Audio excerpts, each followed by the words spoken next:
ang edad mo ay 26 to 36 years old, isa kang OFW, ano ba yung investment na pwede mong kunin? At ang target mo ay 600,000 for example for 20 years.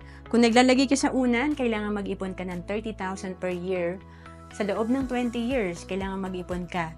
Pero pag alam mo bang marunong ka mag-invest, mas mabilis mag-grow ang pera mo. Kaya nga, instead na 20 years ka mag-iipon, 30,000 per year lang ang iipunin mo sa loob ng 7 years. Kagaya sa Kaiser, meron ka ng projected fund na 583,000. Dito sa Kaiser, pwede ka mag-avail online at kapag nag-start ka at the age of 32, ang projected fund mo, pag edad mo ng 60 ay 1.2 million. Dahil dito sa Kaiser, after 20 years, good as cash ang pera natin.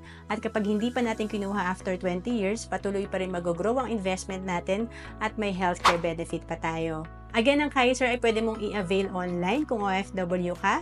At dito, 3 na ang meron ka. May investment ka, healthcare at life insurance. To know more about Kaiser, message mo lang ako sa FB, Ro Ancelis Capistrano.